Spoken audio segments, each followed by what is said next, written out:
Assalamualaikum warahmatullahi wabarakatuh. Nama saya Ajeng Fadila Putri dengan NPM 22120111357. Di sini saya akan menjawab soal UAS mata kuliah Hukum Islam dengan dosen Hajawati Rahmiria SHMHC RBC. Yang pertama yaitu status hukum menikah adalah status hukum yang diberikan kepada individu yang telah sah menikah menurut hukum yang berlaku di negara tersebut. Status ini memberikan hak dan kewajiban tertentu kepada pasangan yang telah menikah. Nah, contoh dari kondisi individu yang bersangkutan dengan status hukum menikah antara lain, yang pertama, individu yang telah menikah secara sah menurut hukum yang berlaku di negara tersebut. Contohnya pasangan suami istri yang telah menikah di hadapan pejabat yang berwenang dan memiliki akta nikah yang sah. Kemudian individu yang belum menikah secara sah menurut hukum yang berlaku di negara tersebut. Contohnya pasangan yang hidup bersama tanpa adanya ikatan pernikahan. Yang ketiga, individu yang telah bercerai secara sah menurut hukum yang berlaku di negara tersebut. Contohnya pasangan yang telah bercerai secara sah dan telah memiliki putusan pengadilan yang mengatur hak dan kewajiban masing-masing pasangan setelah bercerai.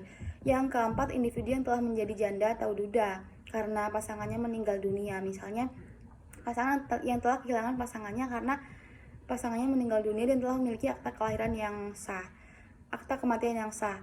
Kemudian selanjutnya sebutkan dan jelaskan cara-cara memperoleh hak-hak milik menurut hukum Islam. Menurut hukum Islam ada 4 cara untuk memperoleh hak milik, yaitu yang pertama karena irazul mubahat, yaitu sesuatu benda yang memang boleh dijadikan sebagai objek kepemilikannya. Yang dimaksud dengan boleh atau mubah adalah harta yang tidak masuk ke dalam milik yang dihormati. Nah, kemudian karena al-uqud atau akad, yang dimaksud dengan akad adalah perjanjian atau perbuatan yang atau lebih dalam mengikatkan dirinya terhadap orang lain, sedangkan yang dimaksud dengan perbuatan dalam konteks ini adalah perbuatan hukum. Nah, dalam klasifikasi hukumnya ini jenisnya itu perbuatan hukum sepihak dan hukum dua pihak. Kemudian yang ketiga karena halafiyah, maksudnya bertempatnya seseorang atau sesuatu yang baru di tempat lama yang telah kehilangan.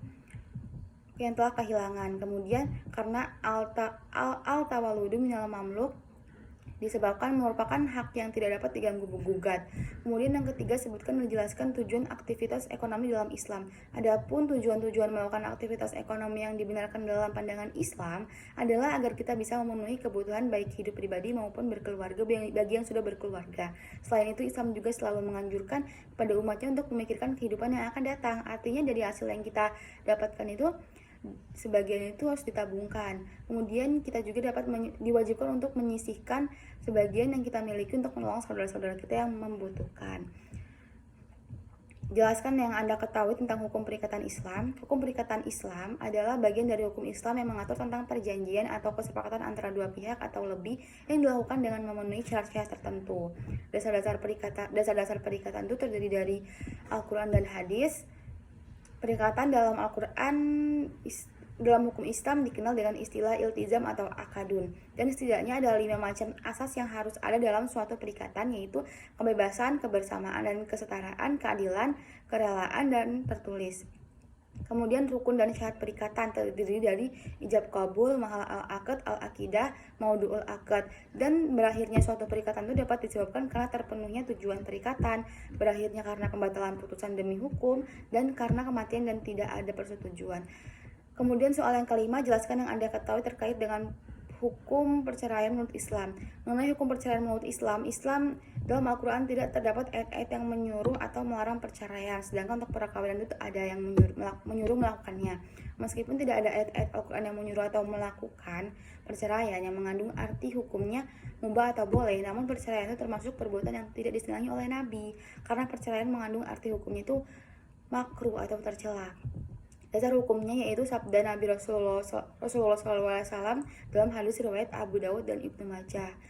Hukum asal dari perceraian itu makruh atau tercela. Namun dalam keadaan dan situasi tertentu, maka hukum perceraian dapat menjadi